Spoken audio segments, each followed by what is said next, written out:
Hello people, welcome to Python life. ఈ రోజైతే మనము ఆర్టిఫిషియల్ ఇంటెలిజెన్స్ గురించి ఆల్రెడీ తెలుసుకున్నాం కదా. అసలు బేసిక్గా ఎలా వర్క్ అవుతుంది, ఎలా ఉంటుంది, అసలు మనం జనరల్గా డైలీగా అసలు ఎలా యూస్ చేస్తున్నాం అనేసి.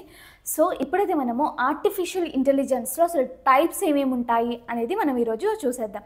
అండ్ అంతకంటే ముందుగా మీకు 40+ ఐటీ కోర్సెస్ ఫ్రీగా కావాలి అన్నా కూడా, లేదంటే ఐటీ గురించి టోటల్ అవేర్నెస్ రావాలి అన్నా కూడా, and at the same time daily job updates రావాలి అన్నా కూడా మీరైతే పైథాన్ లైఫ్ ఛానల్ని అయితే సబ్స్క్రైబ్ అనేది చేసేసుకోండి. సో మీరు ఫ్రీగా లాట్ ఆఫ్ నాలెడ్జ్ని ఈజీగా గెయిన్ చేసుకునే ఛాన్స్ అయితే మీకు దొరుకుతుంది. అండ్ ఇప్పుడైతే మనము టైప్స్ ఆఫ్ ఆర్టిఫిషియల్ ఇంటెలిజెన్స్ గురించి మనము తెలుసుకుందాం. సో ఈ టైప్స్ ఆఫ్ ఆర్టిఫిషియల్ ఇంటెలిజెన్స్ అనేది బేసిక్గా 2 కాన్సెప్ట్స్ పైన డివైడ్ అయ్యి ఉంటుందన్నమాట. అంటే బేసిక్గా based on functionality and based on ability, ఈ 2 కాన్సెప్ట్స్ పైన డిఫరెన్షియేట్ అయ్యి మనకైతే టైప్స్ అనేవి ఉంటాయన్నమాట. సో ఫస్ట్ వన్ అయితే నేను చెప్పినట్టుగా బేస్డ్ ఆన్ ఫంక్షనాలిటీ అని అన్నాను కదా. సో అది దాంట్లో మనకి టైప్స్ ఏమేమి ఉంటాయో ఇప్పుడైతే నేను చెప్తాను, వినండి. అదేంటి అంటే ఫస్ట్ వన్ వచ్చేసరికి రియాక్టివ్ మెషిన్స్, అండ్ తర్వాత వచ్చేసరికి limited memory and theory of mind, and తర్వాత వచ్చేసరికి ఫైనల్గా సెల్ఫ్ అవేర్నెస్ ఆర్టిఫిషియల్ ఇంటెలిజెన్స్, అంటే సెల్ఫ్ అవేర్నెస్ ఏఐ అనమాట. సో వీటికి ఒక్కోదానికి అసలు బేసిక్గా చిన్న ఎగ్జాంపుల్ ఇచ్చి ఎక్స్ప్లెయిన్ చేస్తాను చూడండి. ఫస్ట్గా అయితే మనము రియాక్టివ్ మెషిన్స్ అని అన్నాను కదా. సో అవి దాంట్లో బేసిక్గా ఫర్ ఎగ్జాంపుల్ నావిగేషన్ అనేది తీసుకుందాం. సో నావిగేషన్ అనేది ఈ రియాక్టివ్ మెషిన్స్ని యూజ్ చేసి, ఈ కాన్సెప్ట్ని యూజ్ చేసి ఈ నావిగేషన్స్ అనేవి ఉంటాయన్నమాట. నావిగేషన్ అంటే మనం బేసిక్గా చూసినట్టుగా అయితే మ్యాప్స్ మనం యూజ్ చేస్తూ ఉంటాం, లేకపోతే జొమాటోలో అతను ఎక్కడున్నాడో మనం తెలుసుకోవచ్చు, ఇలా ట్రాక్ చేయొచ్చు అతను మనకి ఎంతసేపట్లో రీచ్ అవుతాడు అనేసి, లేకపోతే ర్యాపిడో, ఓలా, ఇలా ఎన్ని తీసుకున్నా కూడా ఇవన్నీ కూడా మనకి బేసిక్గా నావిగేషన్స్ని యూజ్ చేసి వీళ్ళందరూ ఇవి యూజ్ చేస్తున్నారు. ఈవెన్ మనం కూడా వాటిని యూజ్ చేస్తున్నాం కదా.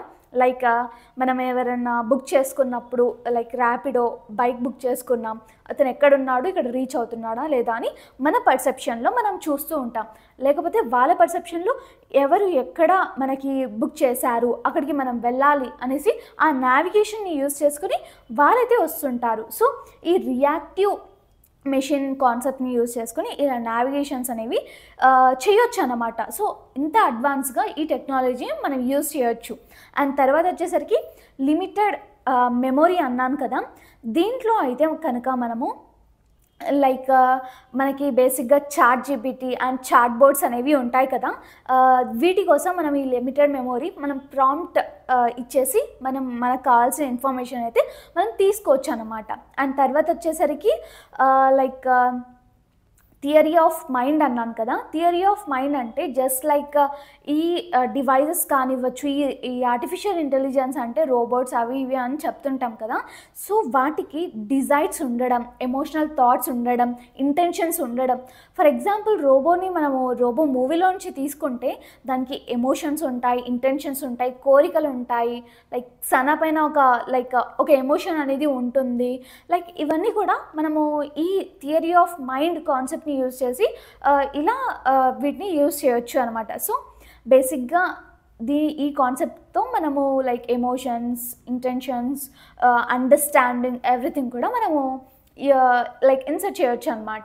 ఈ కాన్సెప్ట్తో దీన్ని యూజ్ చేయొచ్చు. అండ్ తర్వాత ఫైనల్గా వచ్చేసరికి సెల్ఫ్ అవేర్నెస్ ఏఐ అనమాట. అంటే సెల్ఫ్ అవేర్నెస్ ఆర్టిఫిషియల్ ఇంటెలిజెన్స్ అంటే దీంట్లో కాన్షియస్ ఉండడం, అది చేయొద్దు, చెయ్యాలి, లేకపోతే అండర్స్టాండింగ్ ఉండడం, థాట్స్ అనేవి మంచిగా అప్రోప్రియేట్గా ఉండడం. మన హ్యూమన్స్కి థాట్స్ ఎలా ఉంటాయో మనము చూస్తే ఏఐని యూజ్ చేసి మనం దేంట్లోనే డివైస్ కానివ్వచ్చు, ఇంకేదన్నా కానివ్వచ్చు, దానికి మనము థాట్స్ ఇవ్వచ్చు, ఎమోషన్స్ ఇవ్వచ్చు. బేసిక్గా దీంట్లో సెల్ఫ్ అవేర్నెస్ ఏ అంటే బేసిక్గా కాన్షియస్నెస్ అండ్ థాట్స్, అండర్స్టాండింగ్ అని చెప్పుకోవచ్చు. అంటే సెల్ఫ్ అవేర్నెస్ ఉండడం అనమాట. That's it. రోబో అంటే జస్ట్ ఇలా వెళ్ళిపోయి అలా ఏదో ఒకటి చేసేయడం కాదు కదా. ఒక రోబోని రోడ్ పైనకి వదిలితే అది ఒక కార్ వస్తుంది, ఆ కార్కి అదేం హాని చేయొద్దు. అండ్ ఈ కార్ వస్తుంది కాబట్టి అది పక్క నుంచి నడవాలి అన్న కాన్షియస్ మైండ్ కోసం మనం ఈ కాన్సెప్ట్స్ అనేది యూస్ చేస్తూ ఉంటాం. అండ్ ఇంకొకటి చెప్పాను కదా నేను, లైక్ బేస్డ్ ఆన్ అబిలిటీ అనేసి. దీంట్లో మనకి బేసిక్గా నారో అండ్ తర్వాత వచ్చేసరికి జనరల్ అండ్ తర్వాత వచ్చేసరికి ఇంటలెక్చువల్ అనేసి 3 ఉంటాయన్నమాట. నారో అంటే లైక్ వీక్ అనమాట, జనరల్ అంటే స్ట్రాంగ్, అండ్ తర్వాత వచ్చేసరికి ఇంటలెక్చువల్ అన్నాను కదా, సూపర్ ఇంటెలిజెన్స్ అనమాట దాన్ని ఇంకొకటి. సో ఈ సూపర్ ఇంటెలిజెన్స్ ఇవన్నీ ఏంటి అనేసి చెప్తాను చూడండి, మీకు ఒక ఓవర్వ్యూ ఇస్తాను. నారో అంటే మనం ఇక్కడ ఒక వీక్గా చూసుకోవచ్చు అనమాట. అంటే దీంట్లో మనకి ఈ నారో కాన్సెప్ట్స్ని యూజ్ చేసి like face recognitions and language translations ఇవన్నీ కూడా చేయొచ్చు. అండ్ స్ట్రాంగ్ అని చెప్పాను కదా, స్ట్రాంగ్ అంటే జనరల్ టైప్ కదా. సో దాంట్లో అయితే మనకి like just like human mind దీంట్లో ఉంటుందన్నమాట.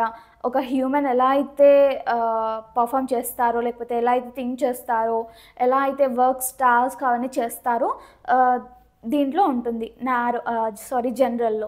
అండ్ ఫైనల్గా వచ్చేసరికి సూపర్ ఇంటెలిజెన్స్ అన్నాను కదా, దీంట్లో ఒక సాధారణ మనిషి కంటే ఎక్కువగా ఒక మనిషి చేయలేనివి ఇవి చేస్తాయి అన్నమాట. అంటే అంత సూపర్ ఫాస్ట్గా ఇవి పర్ఫామ్ చేస్తూ ఉంటాయి. ఒక మనిషి లైక్ ఒక బుక్ ఒక రోజులో చదవలేడు. ఒక 200, 300, 400 పేజెస్ ఉంటే మేబీ చదువుతారేమో, దాంట్లో ఉన్నవన్నీ గుర్తుకుండవు కదా ఒక మనిషికి.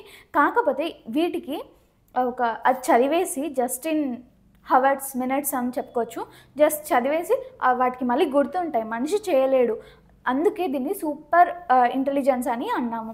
ఒక మనిషి లైక్ ఫిజికల్గా అయినా సరే చెయ్యలేనంత పనిని ఈ సూపర్ ఇంటెలిజెన్స్ యూజ్ చేసుకునేది చేయొచ్చు అనమాట. So this is all about artificial intelligence అండి, ఆర్టిఫిషియల్ ఇంటెలిజెన్స్ టైప్స్. సో మీ అందరికీ ఇదంతా అర్థమైందని అనుకుంటున్నాను. అండ్ దట్స్ ఇట్ అండి. ఇన్ కేస్ మీరు పైథాన్ కోర్స్ నేర్చుకోవాలి అనుకుంటే నేను కాంటాక్ట్ డీటెయిల్స్ అనేవి కామెంట్ సెక్షన్లో అండ్ డిస్క్రిప్షన్లో మెన్షన్ చేశాను. ఒక్కసారి అయితే మీరు చెక్ చేసేయండి. అండ్ జస్ట్ 1,999 మాత్రమే మేము మీకు ప్రొవైడ్ చేస్తున్నాం. సో మీకు in case Python full stock నేర్చుకోవాలి అనుకుంటే వెంటనే జాయిన్ అనేది అయిపోండి. ఫ్రీ డెమో ఎవ్రీథింగ్ కూడా మేము ప్రొవైడ్ చేస్తాం మీరు మాకు కాంటాక్ట్ అయితే. సో మీకు నచ్చితేనే జాయిన్ అనేది అయిపోండి. దట్స్ ఇట్ అండి. Thank you. Stay tune for further videos. ఇంకా ఆర్టిఫిషియల్ ఇంటెలిజెన్స్ గురించి ఇంకా రియల్ టైమ్ ఎగ్జాంపుల్స్ ఎవ్రీథింగ్ తీసుకొని నేను మీకు చెప్తాను. సో ఎండ్ వరకు వీడియోస్ అనేవి చూడండి. అసలు లాస్ట్కి ఏమైనా టిప్స్ ఎవ్రీథింగ్ కూడా నేను చెప్పడానికి ట్రై చేస్తాను. సో ఈ వీడియోని మీ ఫ్రెండ్స్ అండ్ ఫ్యామిలీతో వెంటనే షేర్ చేసేయండి. అండ్ ఫైనల్గా పైథాన్ లైఫ్ ఛానల్ని అయితే సబ్స్క్రైబ్ అనేది చేసేసుకోండి. థ్యాంక్ యూ అండి.